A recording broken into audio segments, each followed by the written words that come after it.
Good morning, guys. Welcome back to Morgan Hill Farms. It's another cold and overcast day here, and honestly, I'm just ready for the summer to come back. I always look forward to the winter, but after a few weeks of this, I'm honestly just over it. I'd much rather have it be 95 degrees with 100% humidity than for it to be cold and rainy. And I don't even think that we're supposed to get out of the 40s for the next week. Even into 2 weeks from now, I think we're still going to be sitting in those 40-degree temperatures. And the rain is what really makes it bad because you can't do anything outside. I feel like I have been stuck in the house forever, and I definitely have some cabin fever. I know a lot of you guys are sitting there looking out your window right now at like 3 feet of snow, rolling your eyes at me. And I know I really don't have anything to complain about. I really am grateful that we live in South Carolina because we have such a long growing season. And honestly, even though I'm standing here freezing, the winter temperatures really are pretty mild. I still have in the garden back there, I still have parsley and carrots and spinach and cabbage. All those things are still growing. And if, believe it or not, I'm going to be starting my seeds for the spring garden in less than 2 months. And if I can give you guys a quick piece of advice here, definitely order your seeds earlier than later. The demand for seeds is crazy right now. It's up 200% since 2020. And if you wait too long, you're gonna find that a lot of stuff that you want is gonna be out of stock, especially a lot of the more popular varieties. People actually, back from 2020 to 2023, we actually doubled the amount of people that were gardening during that time. And unfortunately, we're kind of back down to those, those numbers before 2020. Most people who started gardening did not stick with it. And I think that that's really crazy, honestly. In this economy, why wouldn't people want to grow at least some of their own food? In 1945, we grew 45% of our own food that we ate. And today, we only grow like 0.1% of it. And honestly, for nothing else, I think that people would want to garden just so that they didn't have to pay so much at the grocery store.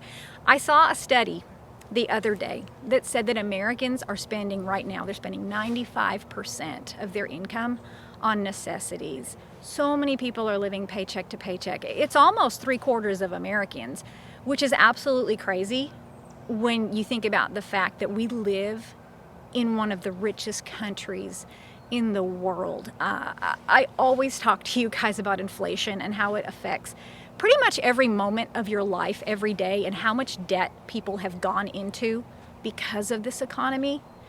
But even telling you all of the debts and everything, I never knew that Americans had $17.4 billion in utility debt. I never knew that that was even a thing. If you're late on your electric bill or your water or your gas bill, that's what that utility debt is, and that has more than doubled in the past couple of years. Now, if that doesn't show you how much Americans are struggling, I really don't know what does. I mean, how bad would it feel to get that electric bill and know that you couldn't make it? What do you do if you can't afford to keep the lights on in your house? And if you're American, you go on a shopping spree. And I wish I was kidding, guys. I really do. But that's the absolute truth. Why is it that Americans are so broke, yet we are spending record amounts on the holidays? People are buying Christmas gifts instead of paying their mortgage, and that's not an exaggeration. Mortgage defaults, every time they release a report, are getting worse and worse. If you took out an FHA loan, 10% of those are in default right now. And it really doesn't matter what category of loan you took out, the delinquency is up across all of those. And I just think it's really sad that people would rather have a present under the tree than a roof over their head. And I'm sorry if that sounds harsh, but I just can't wrap my head around it. We spent $11.8 billion on Black Friday. You heard that right, $11.8 billion with a B. That's 10% more than last year. And Cyber Monday wasn't any better. That was something like $14.25 billion. And if you add up all of the spending for that Cyber Week, those 5 days, so Thursday, Friday, Saturday, Sunday, Monday, in just those 5 days, Americans spent $44.2 billion. in the worst economy that I've ever seen, people are just throwing their money away. And I say that, I need to backtrack a little bit here. They're not actually throwing their money away. They're throwing away the credit card company's money. The New York Post released an article, I think it came out last week or 2 weeks ago, and they said that 84% of all holiday spending this year is going to be put on credit cards. We're already sitting at 1.23 trillion in credit card debt as of September. We've never seen that level of debt, and I don't even want to know what it's going to be when they come out in the next report at the end of 2025. And so let me just lay this out here for you. You got people spending money that they don't even have. They're putting it on credit cards, which, by the way, have an average interest rate of about 24%, 36% if your credit isn't that great. They went out or online and they bought all these fake deals, and now they're going to end up paying so much more for this stuff because of the interest. But maybe you're sitting there, maybe you want to give people the benefit of the doubt. What if it's just that they're taking advantage of all of those big discounts that they had on Black Friday and Cyber Money, and they're actually buying things that they need?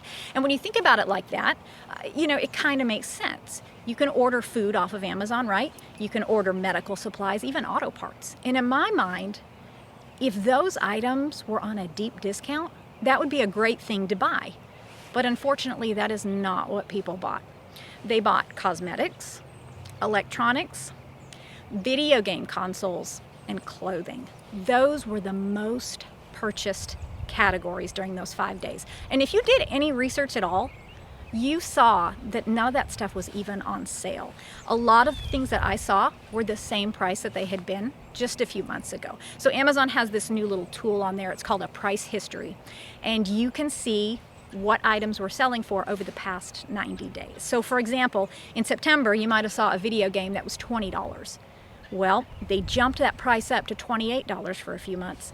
And then by the time Black Friday rolled around, it was back to $20. So they just overinflated those prices to make it look like a sale. And people spent all this money, and they're just putting themselves further and further into debt. And don't think that they're going to pay it off by the end of the month, because 30% of people in America right now are still paying off last year's Christmas bills. But it gets worse, because you know what happens in an economy like this? People burned through all of their savings in months, maybe even years ago, if they had any to begin with. Then they had to start maxing out their credit cards because they had to buy necessities, those everyday items with them. And then when MasterCard and Visa shut them off, they started to use all of those buy now, pay later loans, because that is the only way that 25% of them can afford to put food on the table. They have to spread their grocery bill out over 4 payments just to afford it. So it's really, really sad when you see that people use their last lifeline to buy Christmas gifts. They put $1 billion on those buy now, pay later loans. And they say that that total is going to go up to 20 billion by the time that Christmas rolls around. And if you listen to the media, they really like to spin it like, oh, we're such smart consumers. I actually heard Fox News say the other day that people are really educated this year. They're paying attention, they're stretching their dollars by using these buy now, pay later loans. But what they don't tell you is that 41% of the people using these things have defaulted. They've made a late payment. And that's where Klarna and Affirm and all of these other companies make their money from. When you miss a payment to them, they tack on late fees. Those can be as much as 25% of your original purchase price. And then they charge you an insane interest rate, almost 37%. So 5 years ago, in 2021, Stanford Business did a study on these buy now, pay later loans. And they found that the average user was paying $500 every 3 months and had over a dozen different loans. And that was 5 years ago, guys. When 2026 rolls around and all of these extra bills start coming in, I think we're going to see a huge spike in foreclosures. I think car repossessions, they're already at levels that they've never been at. They're at the highest since they started tracking those, but those are going to get much worse too. And it has to, really. When we keep digging ourselves further and further into debt. Tell me again, why are we choosing a PlayStation over food on the table? Why are we buying makeup instead of paying the mortgage. Remember earlier when I said that makeup and cosmetics was one of the top purchased items during Cyber Week? And for all of you guys out there that really don't know, don't assume that makeup is cheap, because it's not. Most people are not going to Walgreens and Walmart to buy that drugstore foundation at like $10 a bottle. A bottle of Estee Lauder foundation is $140. And that's probably only gonna last you about a month before you need to replace it. Do you guys realize that people right now are lining up at 2:30 in the morning at food banks just to make sure that they have food to feed their families? Food bank demand has doubled in just the last couple of years. Electric rates are up 30%, gas rates are 40%, homeowners is up. Auto insurance, I think that's sitting around like $200 a month on average. And is there even such a thing anymore as a single income household in America? Both parents have to work to make ends meet. It's not a choice anymore. And heaven forbid if you have babies that are not in school. I do not know how people afford daycare. The national average right now for daycare, for someone to take care of your baby while you're working, is $2,000 a month. And I actually have friends who have a 3-year-old that pay very close to that dollar amount. And that's in South Carolina, in a state where the cost of living is supposed to be low. And what I can't understand is when people are in debt to their utility company, they're 1 week away from foreclosure, they can't feed their kids. Why would they decide to hit that buy now button for something that's just gonna be forgotten about in a few weeks? If it even lasts that long, it's probably just gonna break anyways. Everything that we buy these days is just junk. And I do not understand why people would do that. Maybe one of you guys can explain it to me. By December 25th, Americans are supposed to have spent $1 trillion on Christmas. We have never done that before. That's an insane amount. But why do I even care? I'm sure I'm gonna get a couple of comments from people saying that I have no right to tell people how they can spend their money. But where do you think that those same people, the ones who can't pay their bills or afford food, where are they gonna be coming when they're hungry, when they're absolutely desperate? That is really what concerns me. Americans only grow 0.1% of our food, and that means that we buy 99.9% of it. And when you can't buy food, I mean, don't fool yourself into thinking that the decisions that these other people are making right now are not gonna affect you and me. Things are getting worse and worse, and no one seems to care. No one thinks about next month. No one thinks about next week. They just ignore it, and I don't know how they can. It's gonna get to that point where people have put themselves in such a desperate situation, and that's when they're gonna realize, and at that point it's gonna be too late. I'm afraid the world is gonna look a lot different in 2026, guys. People are gonna start getting desperate. The bank's gonna take the house, it's gonna take the car. Everything people ever owned, they're gonna sell in an attempt to make ends meet.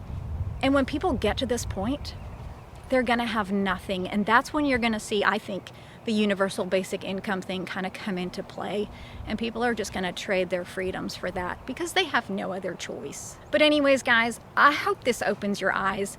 I hope that you can see that the choices that other people around you, the choices that they're making, are gonna affect all of us. And if you haven't started prepping yet, please start. Do not go into debt over this holiday season.